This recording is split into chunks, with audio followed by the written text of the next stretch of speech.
नमस्कार दोस्तों, हम फिर से लेकर आ चुके हैं आप लोगों के लिए शाम की सभी ताज़ा और बड़ी खबरें। फटाफट अंदाज में एक एक कर बताएंगे आपको आज देश और दुनिया से क्या बड़ी खबरें निकल कर सामने आ रही हैं। लेकिन उससे पहले दोस्तों एक नज़र डालेंगे सुर्खियों पर। प्रधानमंत्री नरेंद्र मोदी के ऊपर गरजे असदुद्दीन ओवैसी, बोले बीजेपी और देश की मीडिया दोनों मिलकर नफरत फैला रहे हैं। मीडिया झूठ फैला रही है, बीजेपी नफरत फैला रही है। वहीं पर अगली बड़ी खबर में हम आपको बताएंगे दोस्तों, दरअसल आपको बताते चले अरविंद केजरीवाल का बीजेपी के ऊपर बड़ा हमला। बोले अध्यादेश जैसे काले कानूनों को बीजेपी लाती है और थोपती है। वहीं पर अगली बड़ी खबर में हम आपको बताएंगे दोस्तों, राहुल गांधी ने केसीआर को दे दिया बड़ा झटका। जी हाँ, आपको बता दें तेलंगाना के सीएम केसीआर पर गरजे राहुल। बताएंगे क्यों इतने दिग्गज नेता जो है वो कांग्रेस में शामिल हो गए। वहीं पर अगली बड़ी खबर में हम आपको बताएंगे अखिलेश का बीजेपी के ऊपर बड़ा हमला। बोले पीडीए से डर गई है बीजेपी, एनडीए को टक्कर देगा पीडीए। बताएंगे क्यों पीडीए पर लगातार बवाल मचा हुआ है। वहीं पर दोस्तों अगली बड़ी खबर में हम आपको बताएंगे भारतीय जनता पार्टी के खिलाफ कमलनाथ ने खोला मोर्चा। मामा शिवराज के लगे 50% जो है यहाँ पर रिश्वत वाले पोस्टर। आपको बता दें कर्नाटक वाला दाव अब जो है यहाँ पर कांग्रेस ने मध्य प्रदेश में भी खेल दिया। वहीं पर अगली बड़ी खबर में हम आपको बताएंगे दोस्तों, दरअसल आपको बताते चले बीजेपी को लगेगा एक और बड़ा झटका। जी हाँ, आपको बता दें बहुत जल्दी विपक्षी एकता की जो बैठक है दोस्तों वो अब शिमला में होने वाली है।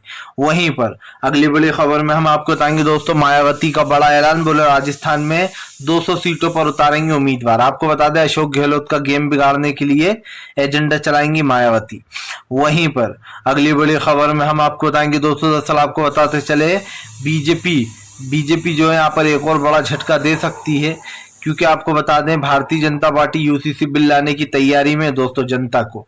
वहीं पर अगली बड़ी खबर में हम आपको बताएंगे दोस्तों, प्रधानमंत्री नरेंद्र मोदी के ऊपर गरजे मल्लिकार्जुन खड़गे। बोले अपना देश जल रहा है, प्रधानमंत्री दूसरे देशों में घूमते फिर रहा है। तो तमाम खबरें दोस्तों फटाफट अंदाज में देंगे, एक एक कर देंगे। फिलहाल खैर चलिए बढ़ते हैं सबसे पहली और सबसे बड़ी खबर की ओर। दरअसल दोस्तों आपको बताते चले प्रधानमंत्री नरेंद्र मोदी के ऊपर गरजे असदुद्दीन ओवैसी। बोले मीडिया और बीजेपी दोनों मिलकर फैलाते हैं नफरत। आपको बता दें ओवैसी ने कहा कि बीजेपी देश में यूनिफॉर्म सिविल कोड सिर्फ इसलिए लाना चाहती है क्योंकि वो मुसलमानों के हर मैटर में घुसने की कोशिश करती है। ओवैसी ने कहा कि ये मीडिया बीजेपी का साथ देती है, बीजेपी बोलती कुछ है तो मीडिया उसको 10 गुना करके बताती है। आपको बता दें दरअसल ओवैसी ने इसलिए भी मीडिया को घेर रखा है दोस्तों, क्योंकि ओवैसी की एक रैली में कहा जा रहा है कि औरंगजेब जिंदाबाद के नारे लगाए गए। जबकि दोस्तों ओवैसी ने कहा कि वहां पर पुलिस भी मौजूद थी उस रैली में, महाराष्ट्र की में ऐसे कोई नारे नहीं लगे। अब इसमें आपको बताते चले महाराष्ट्र सरकार की भी एंट्री हो चुकी है। इस पर देवेंद्र फडणवीस ने कहा कि अचानक से औरंगजेब की औलादें पता नहीं कहां से निकल आई। बहुत सारी औरंगजेब की औलादें थी जिन्होंने अल्लाह अकबर के नारे लगाए, औरंगजेब जिंदाबाद के नारे लगाए। जिसके बाद आपको बताते चले ओवैसी ने बीजेपी को घेर लिया। ओवैसी ने कहा कि फिलहाल कई मीडिया चैनलों ने ये झूठ चलाया भी बीजेपी के कहने पर कि हमारी रैली में जो है यहाँ पर औरंगजेब जिंदाबाद के नारे लगाए गए। ओवैसी ने कहा कि मैं उन मीडिया चैनलों के ऊपर एफआईआर दर्ज कराऊंगा क्योंकि उन लोगों ने झूठी खबर चलाई है। जाहिर सी बात है दोस्तों, किसी को बदनाम करने के लिए बीजेपी जो है वो चांस ढूंढती ही रहती है। आप भी अच्छे से जानते हैं कि इसमें इस चीज की कोई जरूरत थी नहीं, लेकिन भारतीय जनता पार्टी ने दोस्तों कहीं ना कहीं उस मैटर को एक बड़ा मैटर बना रखा है। और अब एक चीज तो तय है कि भारतीय जनता पार्टी को दोस्तों सत्ता से जाने से कोई बचा नहीं पाएगा, क्योंकि अगर देखा जाए तो असदुद्दीन ओवैसी की बात गलत नहीं है जब वो कहना है कि भैया वहां पर तो पुलिस भी रहती है दोस्तों तैनात, और औरंगजेब जिंदाबाद के किसी नारे नहीं लगाए। ऐसे में ओवैसी ने साफ कहा है कि ये सब कुछ बीजेपी का किया धरा है, मीडिया और बीजेपी दोनों साथ मिलकर प्लान बनाते हैं। अब जाहिर सी बात है दोस्तों, इस तरीके की बात बोली गई है तो कुछ ना कुछ तो मैटर होगा ही। फिलहाल चलिए बढ़ते हैं एक और अगली बिग ब्रेकिंग की तरफ। बता दोस्तों अगली जो बड़ी खबर निकल कर आ रही है, आपको बताते चले दोस्तों, तेलंगाना के सीएम केसीआर को कांग्रेस ने दिखाया ठेंगा। केसीआर को पंगा पड़ गया भारी। दरअसल आपको बताया दोस्तों, सीएम केसीआर जो कि लगातार विपक्षी एकता के साथ आने की बात कर रहे थे, अब वो दोस्तों आपको बताते चले कि वो केजरीवाल एक तरीके से ये जो मामला निकल कर आया है, राहुल गांधी ने केसीआर को बड़ा झटका दे दिया। दरअसल दोस्तों आपको पता होगा विपक्षी एकता से केसीआर दूर रहे, क्योंकि कांग्रेस ने केसीआर से कोई भी समझौता करने से मना कर दिया था। यही नहीं, कांग्रेस लगातार केसीआर के ऊपर हमलावर भी थी। अब साफ दिखाई दे रहा है कि फिलहाल केसीआर को बड़ा झटका देने के लिए राहुल गांधी ने कई दिग्गज नेताओं को कल अपनी पार्टी में ज्वाइन करा दिया। जी हाँ, आपको बताते चले दोस्तों, केसीआर की पार्टी के कई दिग्गज नेता कल कांग्रेस में शामिल हो गए। बताया जा रहा है कांग्रेस बड़ा दाव खेलने जा रही है, क्योंकि जाहिर सी बात है तो जिस तरीके से कर्नाटक है वैसे ही केरला भी एक बड़ा स्टेट वो है तेलंगाना। इसलिए कांग्रेस जो है यहाँ पर तेलंगाना में बीजेपी को मात देना चाहती है और केसीआर को सत्ता से बाहर करना चाहती है। लेकिन एक बात तो है दोस्तों, केसीआर जो है वो अब बीजेपी की बी टीम बन के काम करने लगे हैं, क्योंकि अभी उनके बेटे ने गृह मंत्री अमित शाह से मुलाकात की थी और अब बताया जा रहा है कि जो केसीआर अब तक विपक्ष के साथ थे, वो केसीआर जो है वो अब बीजेपी के साथ है। आपको बताता चलूं, केसीआर के ऊपर भी कई सवाल खड़े हुए हैं और अगर ऐसा सोचा जाए तो फिर तो हो गया प्रधानमंत्री नरेंद्र मोदी या फिर बीजेपी के नेता, हर कोई जो यहाँ पर एक तरीके से परेशान है। लेकिन आपको बता दें बीजेपी की भी नज़र, जैसे कि मैंने कहा कि केसी वहीं पर है तेलंगाना में, क्योंकि तेलंगाना एक बड़ा राज्य है दोस्तों। ऐसे में पूरी कोशिश की जा रही है कि तेलंगाना को जीत लिया जाए और ये काम कोई और नहीं दोस्तों, ये काम जो है राहुल गांधी और मल्लिकार्जुन खड़गे की अध्यक्षता में हुआ, क्योंकि अब की बार कहीं ना कहीं कांग्रेस ने साफ कहा था कि वो कभी भी केसीआर की टीम से गठबंधन नहीं करेगी। माना जा रहा है कि इस बार कांग्रेस जो है वो तेलंगाना को लेकर बहुत सीरियस हो चुकी है और कांग्रेस ने पूरी तैयारियां कर ली हैं। अब दोस्तों एक बात यहाँ पर यह भी उठ जाती है कि तेलंगाना के सीएम केसीआर है, वो इतने दिन से अपील कर रहे थे कि कांग्रेस हमसे न लड़े, हम कांग्रेस के साथ है, लेकिन तब भी कांग्रेस ने उनकी एक नहीं सुनी और यही कारण है जो अब बगावत अपना ली है केसीआर ने, इसलिए विपक्षी एकता में भी नहीं पहुंचे थे। चलिए बढ़ते हैं एक और अगली बिग ब्रेकिंग की तरफ। बताया दोस्तों अगली जो बड़ी खबर निकल कर आ रही है, पीडीए गठबंधन से डरी बीजेपी तो भड़के अखिलेश यादव। अखिलेश ने बीजेपी को घेरते हुए कहा है कि बीजेपी को डर क्यों लग रहा है, एनडीए का मुकाबला पीडीए ही करेगी, इसलिए बीजेपी डर रही है। आपको बताते चले यहाँ पर हमला बोलते हुए अखिलेश यादव ने कहा कि बीजेपी को बर्दाश्त नहीं हो रहा है कि तमाम विपक्ष एकजुट हो गया है। आपको बता दूं यहाँ पर सीधे सीधे अखिलेश यादव ने कहा कि वो फिलहाल 2024 का जो चुनाव है उसमें 80 सीटें जीतना चाहते हैं और वो पूरी कोशिश कर रहा है, पूरी तैयारी कर रहा है कि वो 80 सीटें जीत जाए। वहीं दूसरी तरफ दोस्तों अगर बात की जाए दूसरे लोगों की, तो आप जानते हैं कि फिलहाल बीजेपी भी यही कर रही है और अब कहीं ना कहीं सवाल भी उठ रहे हैं, इसलिए क्योंकि दोस्तों मामला साफ है कि अखिलेश यादव जो है वो 80 सीटों का आंकड़ा लेकर चल रहा है। अखिलेश सोच रहा है कम से कम 80 सीटें मिले उन्हें और 80 सीटों पर गेम कर जाए। हालांकि अब देखना ये भी होगा कि 80 सीटों का दोस्तों कोई आंकड़ा बैठ रहा है या नहीं। यूपी में दोस्तों, क्योंकि हमने आपको बता दें अभी इस वक्त अगर देखा जाए तो बीजेपी वर्सेस जो है समाजवादी पार्टी थी, लेकिन अब देखना होगा कि आखिरकार आगे क्या होता है। इधर पूरी तरीके से भारतीय जनता पार्टी को बुरा लग रहा है, लेकिन मैंने पहले भी कहा दोस्तों फिर कहूँगा कि बीजेपी लोकतंत्र की हत्या कर रही है, इसलिए बीजेपी के खिलाफ चुनाव लड़ना वो बहुत ही ईजी हो गया है, क्योंकि बीजेपी जो है वो कहीं ना कहीं ये सब कुछ करने में कामयाब हो रही थी। लेकिन अब एक चीज़ साफ हो गई कि फिलहाल केसीआर से लेकर तो अखिलेश तक हर कोई जो है यहाँ पर पहले बीजेपी को घेर रहा है। हालांकि आप भले ही केसीआर बीजेपी के साथ चले जाएं, लेकिन इससे पहले वो बीजेपी के ऊपर ही हमलावर थे। अब अखिलेश का ये दावा कि वो 80 सीटें पीडीए ही जीतेगी और अखिलेश ने साफ कह दिया है कि फिलहाल पीडीए नाम से बीजेपी घबरा रही है। देखना ये होगा दोस्तों कि फिलहाल 2024 का जो आने वाला लोकसभा चुनाव होगा या फिर जो राज्य के 5-6 चुनाव हैं उसमें क्या होता है। फिलहाल चलिए बढ़ते हैं एक और अगली बिग ब्रेकिंग की तरफ। बता दोस्तों अगली जो बड़ी खबर निकल कर आ रही है, आपको बताते चले दोस्तों, मध्य प्रदेश में मामा शिवराज को कमलनाथ की सरकार ने घेरा, 50% वाले लगाए पोस्टर। दरअसल आपको बताते चले दोस्तों को जो प्रधानमंत्री नरेंद्र मोदी हैं उनके करप्शन को लेकर अब कहीं ना कहीं भड़क गए हैं। दरअसल दोस्तों यहाँ पर साफ दिखाई दे रहा है कि इस वक्त जो तमाम चीज़ें चल रही हैं हमारे देश में उस चीज़ के जिम्मेदार प्रधानमंत्री नरेंद्र मोदी हैं और ऐसे में अब देखना ये भी है दोस्तों कि ये अब जो मामले सारे निकल कर आ रहे हैं, जो भ्रष्टाचार के मामले, उनमें क्या होता है। क्योंकि पहले तो कर्नाटक में कांग्रेस ने बीजेपी को घेरा, अब मध्य प्रदेश में भी मामा शिवराज के दोस्तों फोन पे आले पोस्टर लग गए, जिसमें जो है यहाँ पर लिखा है 50% लाओ और फोन लगवाओ, इस तरीके की बातें लिखी गई हैं, काम करवाओ फोन ला के। तो तमाम आपको बता दें ये वही पैतरे दोस्तों जो कर्नाटक में कांग्रेस ने मस्त अपनाए थे। अब यहाँ पर बीजेपी को झटका देने के लिए कांग्रेस ने पोस्टर अपनाया है। लेकिन एक चीज तो साफ दिख रही है कि फिलहाल भारतीय जनता पार्टी को दोस्तों बड़ा झटका लग सकता है, क्योंकि यहाँ पर एक तरीके से देखा जाए तो प्रधानमंत्री नरेंद्र मोदी और बीजेपी के दूसरे नेता, उन दोनों के लिए ही मुसीबत बन चुकी है। फिलहाल ये तो साफ है कि आने वाले समय में दोस्तों बीजेपी को एक बड़ा झटका यहाँ पर लगेगा ही लगेगा, क्योंकि तमाम चुनावों में हमने एक चीज़ को तो ऑब्जर्व किया ही है कि भारतीय जनता पार्टी बस इसी चीज़ के बारे में सोचती रहती है। तो अब देखना होगा कि फिलहाल आगे क्या होता है। फिलहाल दोस्तों बढ़ते हैं हम एक और अगली बिग ब्रेकिंग की तरफ।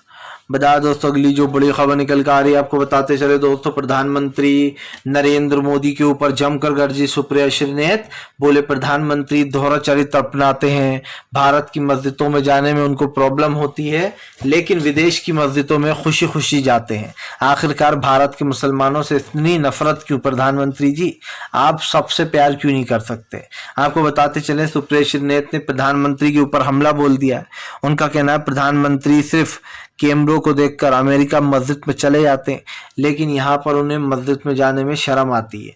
आपको बताते चले दोस्तों वो यहीं पर नहीं रुकी, उन्होंने कहा कि फिलहाल साफ दिखाई दे रहा है हिंदू मुसलमान करने के लिए बीजेपी ने ये सब कुछ किया है। और अगर एक तरीके देखा जाए दोस्तों तो फिलहाल भारतीय जनता पार्टी को वैसे भी बुरा लग रहा होगा, ऐसे ही सोचेगी कि मैं अब क्या करूं, क्योंकि दोस्तों बीजेपी और जो भी बीजेपी के काम है वो सब देख ही रहे। आपने भी देखा कि भारतीय जनता पार्टी किस तरीके के जो यहाँ पर सत्ता से लोगों को निकालने का काम कर रही है। लेकिन अब बीजेपी की मुश्किलें दोस्तों बढ़ गई हैं, क्योंकि जाहिर सी बात है अब इन तमाम चीज़ों के ऊपर बीजेपी को घेरा जा रहा है, जैसे महंगाई, गरीबी, बेरोजगारी जैसे मुद्दों को लेकर पूरी बीजेपी के ऊपर हमलावर हो गए हैं। और आम जनता को सबसे ज़्यादा इसमें दिक्कत है। तो कहीं ना कहीं ये कहना गलत नहीं होगा दोस्तों कि फिलहाल भारतीय जनता पार्टी को बड़ा झटका यहाँ पर लगेगा, क्योंकि बीजेपी के खिलाफ तमाम नेताओं ने मोर्चा खोल रखा है। और सबसे बड़ी बात यह है कि हर एक एंगल से बीजेपी इसको देखने का काम कर रही है। फिलहाल ये तो साफ है दोस्तों कि अब नई नई चीज़ें जो निकल कर सामने आ रही हैं बीजेपी के भ्रष्टाचार की, और ख़ास करके एक एक कर जो बीजेपी को ये सब कुछ झेलना पड़ रहा है। आपने देखा मणिपुर जल रहा था, प्रधानमंत्री अमेरिका के दौरों में बिजी थे, और यही कारण है विपक्ष जो प्रधानमंत्री से बार बार सवाल पूछ रहा है कि भाई मणिपुर जल रहा था, आप जो है यहाँ पर आराम से बाहर घूमने गए थे, आखिरकार ऐसा क्यों। और इस सवाल का जवाब तो मुझे लगता है बीजेपी के पास होगा ही नहीं, क्योंकि प्रधानमंत्री दोस्तों आप समझिए विदेश से आकर पूछते हैं और देश में क्या चल रहा है। फिलहाल चलिए बढ़ते हैं एक और अगली बिग ब्रेकिंग की तरफ। बता दोस्तों अगली जो बड़ी खबर निकल कर आ रही है आपको बताते चले दोस्तों, भारतीय जनता पार्टी के ऊपर गरजी ममता बनर्जी, बोले फिलहाल इस बार बीजेपी को की डबल इंजन सरकार को गिरा डालेंगे। आपको बता दें ममता बनर्जी ने कहा कि पहले तो बीजेपी को कपड़े धोकर हरा दूंगी, क्योंकि कहीं ना कहीं बीजेपी जो है वो 200 सीटों पर दोस्तों, मैंने बंगाल में जब दावा किया था कि हम 200 सीटें जीतेंगे तब भी ममता बनर्जी ने कहा था कि मैं पानी पिला दूंगी। और ऐसे में अब ममता बनर्जी ने फिर से एक बार बीजेपी को घेर लिया। उनका कहना है कि भारतीय जनता पार्टी की डबल इंजन की सरकार गिरेगी, पहले पंचायत चुनाव में हम इनको पानी पिलाएंगे, उसके बाद जो है दिल्ली की सत्ता से बाहर कर देंगे। आपको बता दें विपक्षी एकता के बाद लगातार ममता बनर्जी बीजेपी के ऊपर हमलावर है। हालांकि दोस्तों ममता बनर्जी जो है वो कभी कभी बीजेपी के साथ साथ दूसरी भी चीज़ें कर लेती है, लेकिन एक चीज़ साफ हो जाती है कि भारतीय जनता पार्टी का समय जो है वो सच में बुरा हो सकता है। क्योंकि दोस्तों यहाँ पर साफ दिखाई दे रहा है जो भारतीय जनता पार्टी तमाम चीज़ें कर रही है उसको लेकर ममता बनर्जी ने मोर्चा खोल रखा है। और जहाँ और यही नहीं, ममता बनर्जी ने कांग्रेस को भी घेर लिया। ममता बनर्जी ने कांग्रेस को घेरते हुए कहा कि फिलहाल कांग्रेस और बीजेपी एक दूसरे की बी टीम बन चुके हैं बंगाल में। दरअसल दोस्तों बंगाल के चुनाव को लेकर ही ये सारी झड़प हो रही है, लेकिन विपक्षी एकता पर ममता बनर्जी ने साफ कह दिया कि सब लोग एक साथ हैं। और ऐसे में दोस्तों चुनाव के वक्त तमाम ये चीज़ें देखना होंगी कि आखिरकार कौन कब क्या जीत सकता है, क्योंकि हमने इस चीज़ को मद्देनज़र रखा है दोस्तों। ममता बनर्जी ने जैसे कि कहा कि वो 2 डबल इंजन की सरकार को गिराएंगी। अखिलेश भी हमेशा यही कहते रहते हैं कि ट्रिपल इंजन सरकार आपस में ही भिड़ रही है। ऐसे में अब देखना होगा कि आखिरकार 2024 से पहले 6 राज्यों में अभी चुनाव है, उनका नतीजा क्या आता है। फिलहाल दोस्तों चलिए बढ़ते हैं एक और अगली बिग ब्रेकिंग की तरफ। बता दोस्तों, मायावती का ऐलान, बोले 200 सीटों पर उतारेंगे राजस्थान में उम्मीदवार। दरअसल दोस्तों, जहां पर भी बीजेपी कांग्रेस के साथ जो है यहाँ पर कुछ गलत होता है, तो ऐसे में अब मायावती ही होती है उसकी जिम्मेदारी, या फिर अखिलेश के साथ। मायावती जो है दोस्तों बताया जा रहा है 200 सीटों पर अपने उम्मीदवार राजस्थान में उतारने वाली है। लेकिन आपको बताते चले, मायावती के ऊपर ये आरोप लगते रहते हैं कि वो बीजेपी की बी टीम है, क्योंकि आपको बता दें एक बार मायावती के भाई, जितने भी कज़न वगैरह, जितने भी उनके फैमिली मेम्बर हैं, उन सबके घरों पर छापे पड़ चुके थे। और बताया यही जाता है कि फिलहाल अब मायावती बुरी तरीके से फंस गई, क्योंकि दोस्तों जाहिर सी बात है, अगर कोई इन मैटरों पर बात करे तो बीजेपी कहीं ना कहीं बैकफुट पर पहुंच जाती है। और अब भारतीय जनता पार्टी को इस चीज़ का जो है यहाँ पर दोस्तों फायदा उठाना चाहेगी बीजेपी, क्योंकि सब जानते हैं मायावती 200 सीटों पर जो चुनाव लड़ने की बात कर रही हैं, उसमें वो सिर्फ और सिर्फ दोस्तों बीजेपी का फायदा करा रही हैं। आपको याद होगा उत्तर प्रदेश में जब अभी चुनाव हुआ था तो वो अखिलेश के खिलाफ लड़ी थी। उन्होंने बीजेपी के कहने पर हर जगह वैसे ही उम्मीदवार उतारे थे जैसे अखिलेश यादव ने, जहाँ मुस्लिम है वहाँ मुस्लिम उतारा था। और ऐसे में दोस्तों अब ये भी माना जा रहा है कि मायावती को इसीलिए विपक्ष ने अपनी मीटिंग में भी नहीं बुलाया, क्योंकि सब जानते हैं दोस्तों अगर मायावती आती भी तो वो बीजेपी का साथ देने लगती, क्योंकि बीजेपी ने मायावती की कमजोर नफ्स पकड़ रखी है। बताया जाता है कि मायावती के घर पर जो भी छापे वगैरह पड़े थे उसमें बहुत सारे नोट बरामद हुए थे। तो अब देखना ये होगा दोस्तों कि आगे चलने वाले एपिसोड में क्या होता है, क्योंकि बीजेपी को एक बड़ा झटका यहाँ पर लगने वाला है। अब देखेंगे हम और आपके आखिरकार क्या होता है। फिलहाल तो ये है कि अब इन 200 सीटों पर मायावती क्या करेंगी राजस्थान में, ये देखना दिलचस्प होने वाला है, क्योंकि अशोक गहलोत के भी यहाँ पर प्रचार चल रहा है खास करके। चलिए बढ़ते हैं एक और अगली बिग ब्रेकिंग की तरफ। बता दोस्तों अगली जो बड़ी खबर निकल कर आ रही है, आपको बताते चले दोस्तों, सीएम केसीआर को उद्धव ठाकरे, एनसीपी और कांग्रेस ने बता दिया बीजेपी की बी टीम। दरअसल आपको बताते चले दोस्तों, केसीआर के ऊपर जमकर गरजी शिवसेना।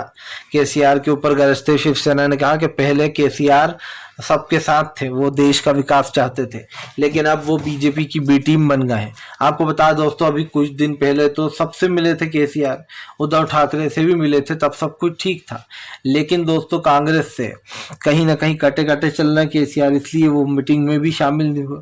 और अब केसीआर के ऊपर कांग्रेस और जो है यहाँ पर तमाम पार्टियों ने हमला बोला हुआ है शिवसेना ने, और कहा है कि फिलहाल केसीआर अब पहले सही चल रहे थे लेकिन अब बीजेपी की बी टीम बन चुके हैं। आपको तो याद ही होगा दोस्तों कि केसीआर के ऊपर पहले भी कई इस तरीके की चीज़ें हो चुकी हैं, और जानबूझकर केसीआर ये सब कुछ मामला कर रहा है, क्योंकि केसीआर दोस्तों अच्छे से जानते हैं कि बीजेपी अब उन्हें बचाने का काम कर सकती है अगर कोई बचाएगा तो। फिलहाल चलिए बढ़ते हैं दोस्तों एक और अगली बिग ब्रेकिंग की तरफ। बता दोस्तों अगली जो बड़ी खबर निकल कर आ रही है, आपको बताते चले दोस्तों, बीजेपी को लगा एक और बड़ा झटका। जी हाँ, आपको बताते चले दोस्तों, बीजेपी को कांग्रेस ने बड़ा झटका दे दिया। दरअसल बताया जा रहा है बीजेपी के भी कई नेता दोस्तों अभी और भी कांग्रेस में शामिल होना। दरअसल ज्योतिरादित्य के सिंधिया दोस्तों माने जाने वाले, उन्होंने बीजेपी छोड़कर कांग्रेस ज्वाइन कर ली है। और कांग्रेस इसलिए ज्वाइन करी है क्योंकि ये कहना गलत नहीं होगा कि फिलहाल इस वक्त बीजेपी मुश्किल में है, और आप अच्छे से जानते हैं दोस्तों कि बीजेपी क्या करने का काम कर रही है, क्योंकि हमारा जो भी सवाल है दोस्तों बीजेपी से वो देश के लोकतंत्र को लेकर ही है। लेकिन फिलहाल यहाँ पर क्या हो रहा है ये सब देख ही रहे हैं, और ऐसे में जितने भी विपक्ष के नेता है वो भी सरकार से परेशान है।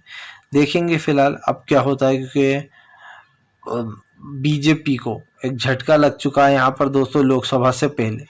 फिलहाल वीडियो अच्छा लगे तो लाइक करें, चैनल पे पहली बार आए सब्सक्राइब करें, ताकि आने वाले वीडियोस की जो अपडेट है वो आपको मिल सके।